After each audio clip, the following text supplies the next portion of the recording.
وې د مروي خلکو ویلو مروي والو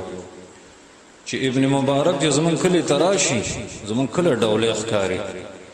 او په هغه ورځ زمون د کلی خایس ختمي چې په کوم ورځ دا आवाज وشي چې ابن مبارک په سفر لاړ.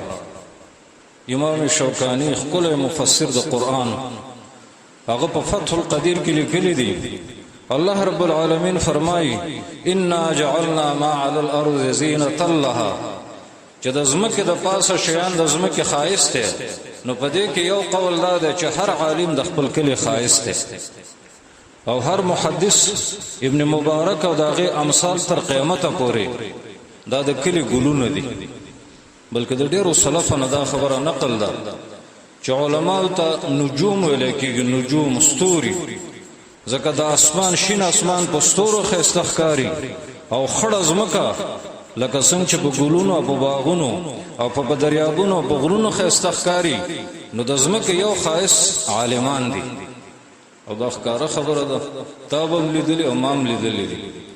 چې کله یو عالمي اکله په ډېر ډول ښکاری خلک ال تکړه وړي دا غي زمکه ګرانی شي